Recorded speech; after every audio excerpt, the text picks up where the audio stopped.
అందరికీ నమస్తే అండి. రేపటి నుంచి కార్తీక మాసం ఆరంభమవుతోంది. అయితే రేపు బలిపూజ, బలిపాడ్యమి అంటారు.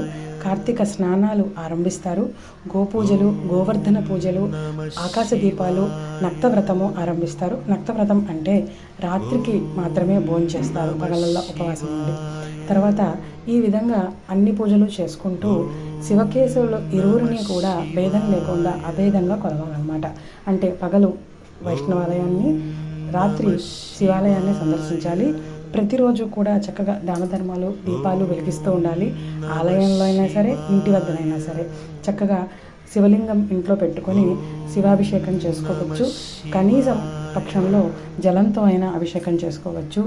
చేతన కలిగిన పుష్పాలను తెచ్చుకొని చక్కగా అమ్మవారికి, అయ్యవారికి, శివకేశవులకి పూజ చేసుకుంటూ ఈ నెలనాళ్ళు కూడా మంచి వీడియోలతో ప్రతిరోజు ఒక మంచి ఆహ్లాదకరమైన ముఖ్యమైన అంశాలతో మీ ముందుకు వస్తాను.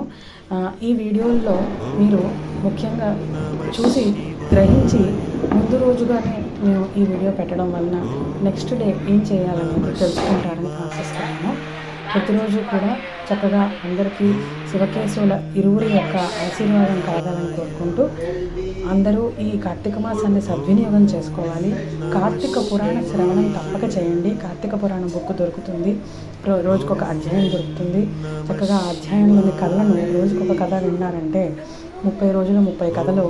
ఆ కథల ద్వారా మనం ఏం చేయాలో తెలుసుకోవచ్చు.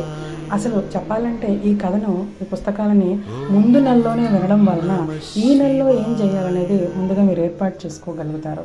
ఇది మనకు ఒక అంది వచ్చిన అవకాశము. ఈ నెలల్లో కూడా మనం మన పాపరాశిని దగ్ధం చేసుకుని పుణ్యరాశిని పెంపొందించుకునేందుకు దోహదపడుతుందని మనం ఈ వీడియోల ద్వారా, రకరకాల వీడియోలు, గురువులు చెప్పే వీడియోల ద్వారా వాటి యొక్క సారాంశాన్ని సంగ్రహించి నేను పొందుపరుస్తూ ఈ వీడియోని పంపిస్తూ ఉన్నాను. దయచేసి అందరూ కార్తీక మాసంలో దీపాలు చక్కగా వెలిగించుకోండి, దాన ధర్మాలు చేయండి, స్నానాలు చేయండి. ఎవరికి కూడా ఎటువంటి హాని చేయొద్దు. ధన్యవాదాలు.